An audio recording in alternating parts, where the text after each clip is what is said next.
Om Sri Gurubhyo Namaha, which means salutation to all my gurus. Hi all, my name is Manohar Krishnan, and today I'm going to start a new series focusing on the shlokas and works related to Sanskrit.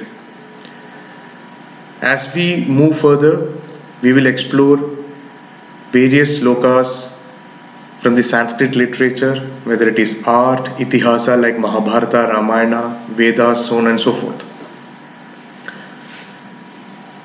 Sanskritam is one of the ancient languages, and the term Sanskritam means the language which has been done in the most perfect way. Samyak Kritam Sanskritam.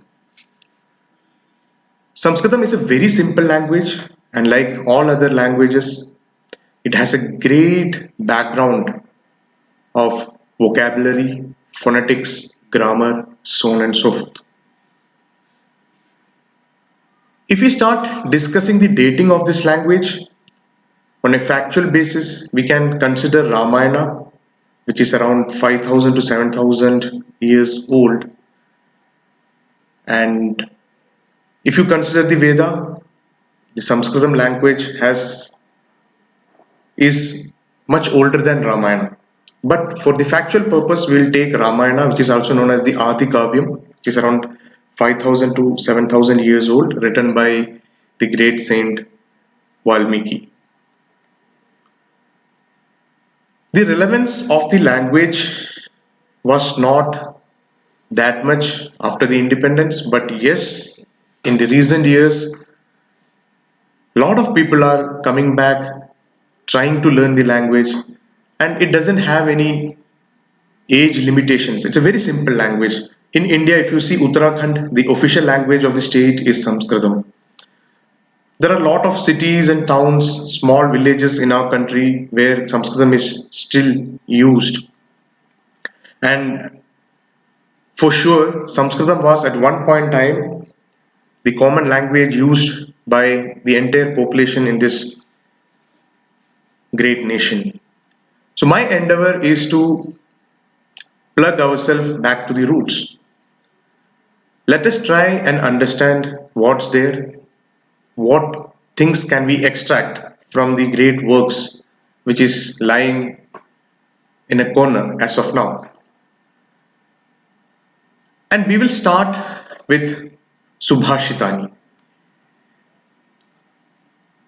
So before we go ahead, let us understand what is Subhashitani and why I chose Subhashitani as the first step for learning the shlokas in Sanskrit.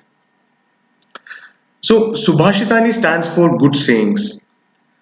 The term Su in Sanskrit is associated with auspicious, good, like Suprabhadaha. Suprabhadaha. Prabhada means morning, Suprabhadaha means good morning. So like that in many names you can find the term Su. And most of us who have studied Sanskrit in our CBSE or school days, I'm sure we must have learned Subhashitani, by hearted it, written in the exams. But at that point of time, we would not have taken so much interest in understanding the inner meanings of each slokas. So it contains lot of ethical advice, truth, facts, and more, and it deals with number of issues, and you can also correlate it with your day-to-day experience as well. It's very simple, well structured, and that's one of the other reason which why I choose Subhashitani. Most of the words used in this Subhashitani is you can correlate it with some of the other Indian languages that you speak, like Hindi or Malayalam, Bengali, or any other language for that matter. So there are lot of words in Subhashitani because it is very simple, well structured, and it also revolves around some or the other concept like dharma, truth, or situation. We'll go into the term dharma, which is the most misinterpreted word which I have heard. Now coming on to the authors. So many of the Subhashitani, it's very hard to find or trace back who is the author, but some of them, yes, we can trace back. But most of the Subhashitani has been derived from the great works, which include the works of great poets like Kalidasa, the grammar experts like Panini, Bhartrhari, and strategists, like Chanakya, Manu, etc. And some of the Subhashitani even has roots to Vedas, Bhagavad Gita, and Purana. So with this as the intro, let's start with today's Subhashitani. And I would request you all to by heart this sloga. It's very simple. Just observe how I am chanting it. You can try for one or two or three times, and I'm sure once you understand the meaning also, it will be very easy for you to by heart. And let us try and utilize or implement it in our day-to-day life. So today's Subhashitani, I'll be focusing on Vidya because knowledge is the greatest strength for a human being.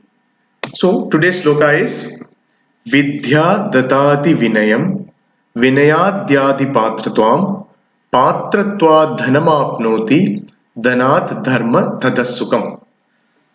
If you split and read it, it is Vidya datati vinayam vinayad yadi patratam patratvad dhanam apnoti dhanat dharmam tadassukam. Now let us decipher the words, and I'm sure most of these words you can correlate it with Hindi. Vidya, knowledge.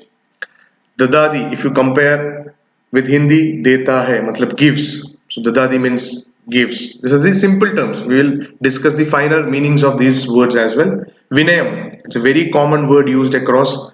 Vinayam is humility, humbleness. Patradam, that is a peculiar word which means capability, worthiness. Dhanam, yes, everyone is well aware of this term, which means wealth. Wealth can be of many forms, so it means in basic layman's language, it's wealth. Dharma, okay, most misinterpreted word, we'll discuss on that in detail. And Sukham is also a normal term or a simple term which we use in day-to-day conversation, which means happiness, a state of bliss. So let us understand in this sloga, Vidya Datati Vinayam means knowledge gives you humility, humbleness. Now let us take what Vidya means. Vidya is not getting educated. Vidya is knowledge. So what is knowledge? And this is one of the tasks for you all. Sa Vidya Ya Vimuktaye. It is one of the famous tagline for one of the educational institution groups in our country. So, Sa Vidya Ya Vimuktaye, which means knowledge is the thing which liberates you. And in our ancient culture, knowledge had different branches. Nyaya is one of the branches, Yoga, Uttara Mimamsa, Purva Mimamsa, and lot of knowledge relating to various aspects of life. It can be Astra Vidya. For example, in Mahabharata, Ramayana, today we learn Astra Vidya.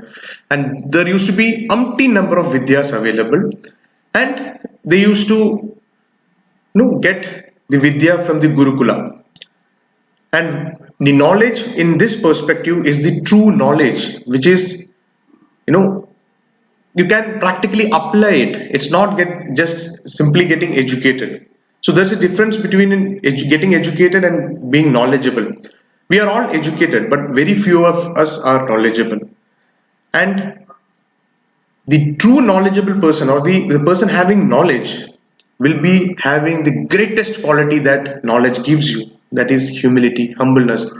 We can take number of examples of great personalities, starting from Swami Vivekananda, our ex-president APJ Abdul Kalam Sahab, so on and so forth. The more a person is knowledgeable, the more humble he becomes. And the virtue of the humbleness, Vinayat Yadi Patratam, makes you worthful or capable of taking up some job or some karma. Okay, so far so good. Vidya dadati vinayam, vinayad yadi patratam. That means knowledge gives you humbleness. In turn, humbleness makes you worthy, or what you say, capable to do what? To do various tasks. Okay, and if you see into our ancient culture, there used to be hundreds of areas. Like today we have, say somebody is in computer science only, there are the various branches. So one will be very particular on coding. Like doctors, we have a normal MBBS, then MD, then super specialization and whatnot. So once you are knowledgeable, you are humble. Once you are humble, you become capable. Once you are capable, you take up some work on the area of your knowledge. Now, patratva dhanamapnoti. It's not through your work you earn. It is through your capability, worthiness you earn. Patratva dhanam apnoti. Apnoti means you earn. Okay. So knowledge gives you humbleness. Humbleness makes you capable. Capability gives you wealth, or it gives you the ways by which you can earn wealth. And how you have to earn wealth is following dharma. Dhanat dharma tada sukham. Once you have wealth, it doesn't mean that you will get sukham or bliss or happiness. You will get happiness only if you follow dharma. Okay. So now let us understand what dharma is. In Sanskrit, you should not just convert the word into English. If you search in Google dharma, it will show you hundreds of meaning like righteousness, moral value, ethics. Yes, all these parts are a small part of dharma, but dharma actually doesn't mean being righteous. Okay, dharma is much more than that. And today we will focus more on dharma. And the Indian way of living is called as the Sanatana Dharma, the eternal Dharma. That's why it's still living, because it is following Dharma. And Dharma is applicable to one and all. Okay. So, Ridha Satya Dharma. Ridha Satya Dharma is the basic foundation of the word Dharma. It means the conscience plus truth. Okay, what is conscience? The human beings have the special capability, that's why we are called social animal, to distinguish between right and wrong, good and bad. So dharma means always following your inner conscience, which always leads you to the right things. Okay, and how it has to be? Manasa vacha karmana. You have to follow dharma in your mind. That means you should not think anything bad, ill. Speech, whatever you are speaking, it has to be the truth. Satyam bruyat, priyam bruyat, na bruyat satyam apriyam. We will discuss this shloka in the later part, or in the next series. And there are, when we discuss dharma, there is Vishesha dharma and Samanya dharma. So Samanya dharma is the common dharma, that the common virtues.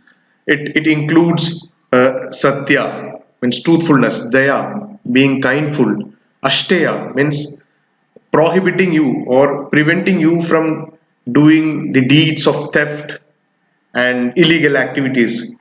Then there is a term called Indriya Nigraha, which means controlling your senses. So it's a very broad aspect dharma. That is Samanya dharma. These things fall under Samanya dharma. Now Vishesha dharma is the dharma, or the right things that you have to follow in your profession.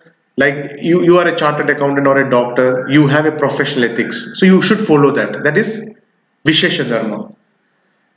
And the most beautiful thing is Vyashti and Samashti of dharma. Vyashti means individual dharma, like you have Pitra dharma, Matra dharma, you have some dharma towards the temple or whatever you are following.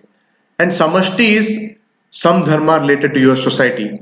But at any given point of time, Samashti will be on a higher end than the Vyashti. The best example is, in today's context, we have this pandemic COVID-19, and many of our festivals we have cut down, and symbolically we have done it because we have kept the samashti. Samashti is the society, the the duty or the rights that we have to do towards the society. It has more importance than your personal dharma. And not just following duty is dharma. So it's very difficult to explain dharma in a simple term. That's why I took this much time to explain it. A small example: you're traveling in a bus. Say I'm a lady. For this example sake, I'm a lady. I'm sitting on a lady's seat.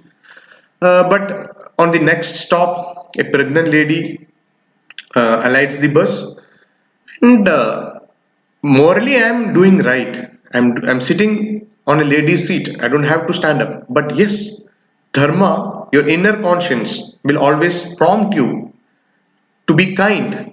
So that is the samanya dharma, to be kind and just offer the seat to the pregnant lady. So that is dharma, not just following. Okay. So I hope I have not confused. We will again touch this subject in a broader spectrum in coming series. So dharma basically is the conscience, awakening of your inner conscience, speaking truth always, following the inner conscience in actions, manasa, vacha, karmana, and following the samanya dharma, which includes the kindness, being truthful, indriya nigraha, that is control on your senses. Ashteya means not stealing and getting into all these activities which can be correlated with stealing, and always keeping the need of the society above you. Okay, so rashtrahitam is always, rashtrahitam means one, things which are good for the country is always before self.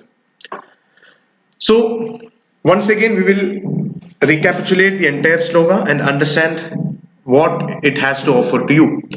Vidya datati vinayam, knowledge gives you humbleness. Vinaya dhyadi patadam, humbleness makes you capable. Patratva dhanamapnoti, with the capability, with the worthiness, you earn wealth. Dhanat dharma tadasukam, once you earn wealth, following dharma, and after acquiring wealth, again following dharma, you will definitely be in a state of bliss.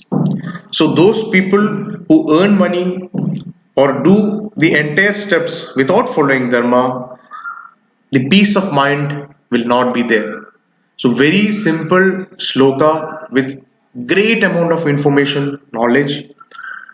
So with this, I'll conclude today's shloka, and I hope it was helpful for some of you. I would kindly request you to show this or share my video and subscribe to my YouTube channel, because going forward I'll be discussing a lot of other shlokas and other works, and especially for the younger generation, for the kids, it will be beneficial as they will be learning Sanskrit, or if they are not learning Sanskrit also, it's an avenue to learn a lot of good things.